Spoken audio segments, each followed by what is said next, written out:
I'm the last interview of the day. Does that excite you, or are you? Dewey, I'm Yes. so drunk. I don't even know where I am. Well, let's just go over the something for before we get into the movie, which is Oh terrific, by God. the way. The Oh, thank first you. time, the first time I interviewed you, okay, Oh the no. very next day, news broke that you were dating this new beau, okay, and this was after What? Black Bear. Now, hold on, I'll get to it. The second time I interviewed you, it was for your work on Showtime, okay. And the next day, my editor calls me and says, you got engaged. So I guess my question is, what life changing news am I going to hear about tomorrow after we've taped this interview? What? Nothing. I'm not making any life decisions anymore. But I am pregnant. Well, I got the scoop. There you go. I'm Last interview. kidding. I'm kidding. I'm kidding. I'm Oh, kidding. oh, Don't okay. put that out there. No, no, we're not going to put that out there. But Wait, I what are got you to. talking about? Showtime. I was never on Showtime. What are you talking about? Well, the show, the what you did work. It was a show where you dubbed the voice. It was. I'm drawing a blank right now. Oh, whatever. We'll just move on past that. Wait, Now, you're my lucky. So you're saying that you're my like you're there's something going on after this interview. Something big's gonna happen to me tomorrow, is what you're saying. yes, that's Okay. absolutely correct. And while we're on this for a second, the last time we chatted, you talked about a project you were getting ready to pitch that involved animation. Okay. Would that Uh-huh. happen to be the same project that's debuting at the end of August? I believe it. It was. Was that like 3 or 4 years ago? Yes, it was. Yeah, it was. Well, I got to tell you, that looks terrific. I can't wait to watch it. I mean, It's little Dan. it's so funny, dude. I'm so excited for people to see it. We've been working on it forever, as you know. And excited are you to have Danny on board for the project? Danny DeVito is a dream come true. He's like so much fun. He's the perfect person to play Satan. And he's a family guy. It's like I feel like I'm one of the DeVitos now. I love it. Well, I'm always going over there. I'm like, just adopt me. I'm your child, even now though I'm your ex-wife. On the show, now on the show. on the show, yeah. And in terms of projects, do you find yourself more invigorated by ones that make you uncomfortable because you're doing something you're not used to? Like say Black Bear or this project in general, because it seems that every time you do something that's against the grain in most public's eye, the public perception, you Hmm. tend to knock it out of the ballpark. I mean, I think, yeah, I think I'm definitely, look, I think I grew up feeling okay with feeling uncomfortable. Like I think that I'm always drawn to doing things that scare me, that feel challenging. I'm a very competitive person. Um, I get bored very easily. I don't know, like I all of those things. So I think that definitely ties into the choices I make in terms of the characters that I want to play in the films I want to do. There's definitely there's something that draws me towards, yeah, putting myself in kind of precarious situations, physically, mentally, and emotionally. Do you feel like you put more pressure on yourself when you're in those moments because you know you have to go to a place you necessarily don't normally want to go to? 100%. Yeah. I mean, I think I work really well under pressure, and I think in those moments I forget that I've put myself there on on purpose. But yeah, it's like I'm addicted to that feeling, to that feeling of just diving off a cliff, you know, just jumping over the edge. I mean, even when I hosted the Independent Spirit Awards, you know, that's live television, and that's something that's terrifying. I don't, and even the moments before I go on stage when we're live in 5, 4, I'm going, how the fuck did I put myself in this position where I'm about to go and sing a song in front of Noah Baumbach and all these filmmakers? Who do I think I am? I mean, it's like it's just self-destructive in a way. Now, in terms of watching this film, Emily the Criminal, I'm gonna be honest, I didn't really recognize who I was seeing on the screen. You're so into this character and you're so relatable. It's such a just magnificent to see you dive that deep into this character. Now, do you find a connection with this character in some way, shape, or form?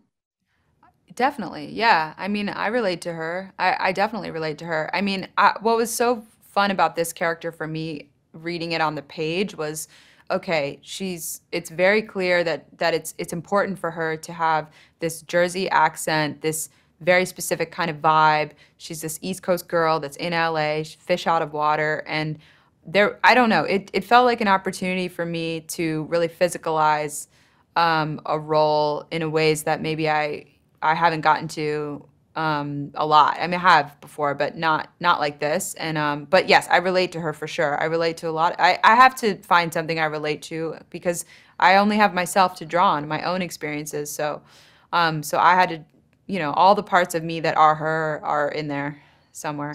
So it's safe to say that what you did with Emily the Criminal, Black Bear, all these other projects, White Lotus down the road, so to speak, Mhm.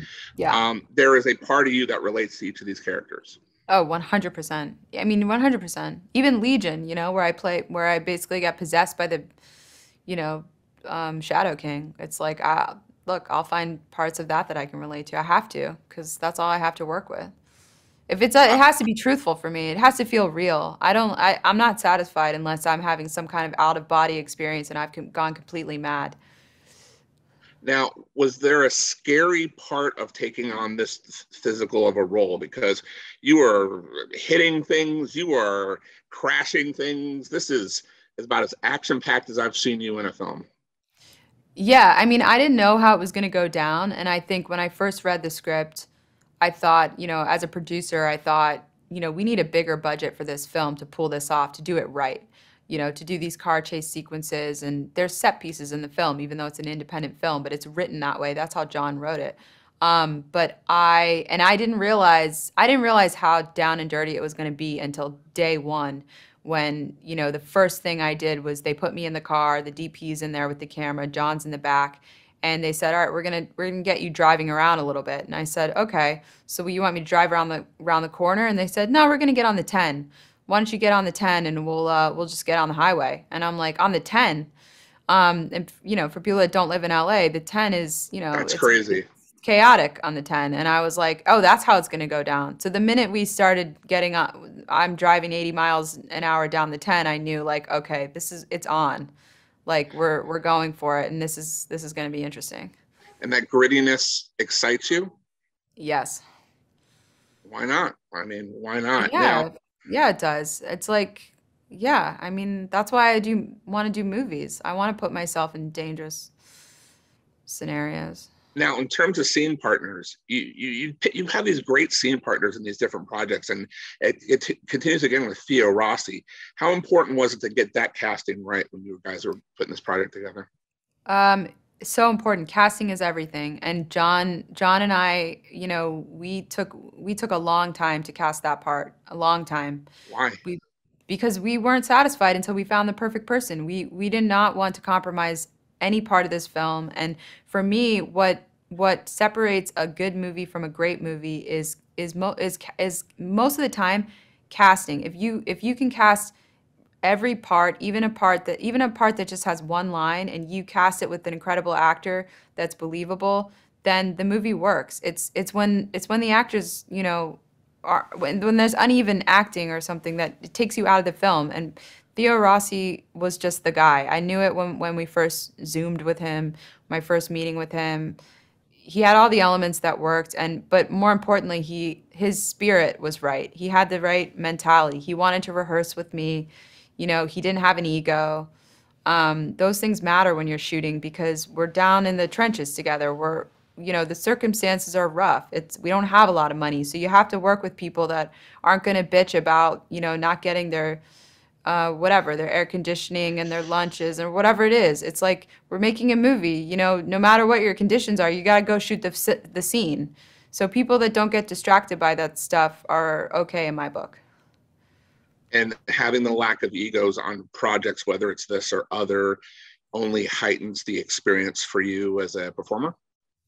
Well, I just think it allows for more magic to happen because people aren't afraid to be vulnerable, to try something different. We did a lot of takes on this movie. That's something that I'm one of the things I'm most proud of.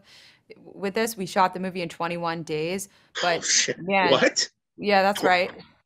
21 days? 21 That's amazing. 20 days in LA, 1 day in Mexico. But we had takes. I mean, we had takes 20 takes, 30 takes on some of these scenes because John and the cinematographer, Jeff Bierman, you know, approached the shooting of it in a very kind of, you know, the camera's handheld. It's moving around. There's minimal lighting setups, you know. It's just it's constructed in a way where we could focus on performance because that was the most important thing for me. Emily the Criminal coming out real soon. Little Demon books coming out. White Lotus. You are busy. Aubrey That's Plaza, right. you are everywhere. Anything else? Did I miss anything? Spin Me Round is a movie that my husband has directed that I play a part in, coming out on August 19th. I got 2 movies coming out and the cartoon in August. I have my second installment of the Christmas Witch children's series for Viking coming out in October 11th, and The White Lotus will also be coming out in October, and I believe that's on television, but I can't remember. Yeah. Well, I got to tell you, my son's birthday's coming up. I think I got to order at least 2 copies of that book for him. Yeah, what's his name? Charlie. Charlie. Okay, I'll send you some books. I'm not. You don't have to do that. I'll order them. I got you. All right, whatever you want. All right, forget it. Okay, we're done. This is All over. right. We're over. All right, fine. Fine. We're done talking. It's over. I can't wait till you hear my big news tomorrow. It's gonna be a big one. No hints. Nope. Goodbye for now. Okay, bye. Thank